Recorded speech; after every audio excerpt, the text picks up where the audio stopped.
Welcome back to Fire Tech. இன்றைக்கி நம்ம பார்க்குற வீடியோ பார்த்தீங்கன்னா வந்து ஒனிடா டாப் லோட் வாஷிங் மிஷினில் பார்த்தீங்கன்னா வந்து ஸ்ப்ளெண்டர் மாடல். இதில் பார்த்தீங்கன்னா வந்து E2 எரர் பற்றி தான் நம்ம இந்த வீடியோவில் பார்க்க போகிறோம்.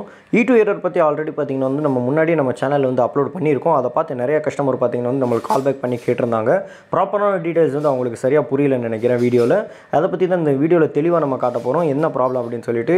E2 எரர் பார்த்தீங்கன்னா வந்து சில டைமில் வந்து போர்டில் கம்ப்ளைண்ட் வரலாம், சில டைப்பில் பார்த்தீங்கன்னா வந்து டோர் சுவிட்ச் கம்ப்ளைண்ட் வரலாம். டோர் சுவிட்ச் எங்கே இருக்கும் அப்படின்னு சொல்லி கேச்சிங்கன்னா வந்து இந்த ஒனிடா டைப்பில் பார்த்தீங்கன்னா வந்து ரெண்டு இடத்துல டோர் சுவிட்ச் வரும். இந்த இடத்துல பார்த்தீங்கன்னா இந்த பேக் சைடில் வந்து டோர்ஸ் ஓப்பன் பண்ணிங்கன்னா கவரை, பேக் கவரை. இந்த இடத்துல லெஃப்ட் சைடில் பார்த்தீங்கன்னா இந்த ஆல்ரெடி நம்ம வந்து டோர் சுவிட்ச் வந்து டைரக்ட் பண்ணியிருக்கிறது இருக்கும். ஆல்ரெடி முன்னே டெக்னீஷியன் வந்து டைரக்ட் பண்ணியிருக்கலாம். இது பார்த்தீங்கன்னா வந்து இந்த இடத்துல டோர் லாக் வந்து பார்த்தீங்கன்னா வந்து கட் ஆயிருக்கு. அதாவது வந்து அந்த பிளாக் கலர் ஒயரிங் இருக்குது பார்த்தீங்களா லெஃப்ட் சைடில். இந்த சுவிட்ச் பார்த்தீங்கன்னா நம்ம டைரக்ட் பண்ண சுவிட்ச். இது பார்த்தீங்கன்னா வந்து டோர் வந்து கட் ஆயிருக்கு அந்த பீஸு.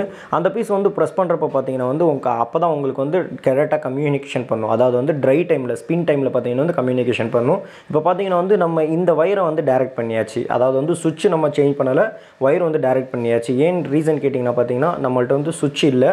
அதே மாதிரி பார்த்தீங்கன்னா வந்து டோர் உடஞ்சிருக்கிறதுனால நம்ம அதை வந்து டேரெக்டும் பண்ண முடியாது. இப்போ பார்த்தீங்கன்னா வந்து நம்ம டேரெக்ட் பண்ணிவிட்டு நம்ம ஓட்டுறதுக்கப்புறம் பார்த்தீங்கன்னா உங்களுக்கு நல்லாவே தெரியும் E2 எரரும் போயிடுச்சு. டேரெக்டாக நம்ம ஸ்பின்னில் வச்சு செக் பண்ணுறப்ப நல்லாவே ரன்னிங் ஆகுது.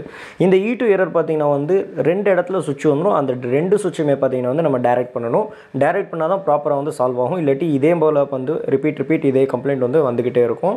அதனால் ப்ராப்பராக வந்து பார்த்துக்குங்க. இந்த இடத்துல ரெண்டு சுவிட்ச் வர்றதை நீங்கள் நல்லாவே டேரெக்ட் பண்ணிக்கிறணும். அதே போல் பார்த்தீங்கன்னா வந்து சிலதில் வந்து PCBயில் கூட கம்ப்ளைண்ட் வரலாம். அந்த PCBயில் என்ன பண்ணுறது அப்படின்னு சொல்லி கேட்டிங்கன்னா வந்து அதுக்கான டேரெக்டாக போர்டு மெக்கானிக்னு இருப்பாங்க.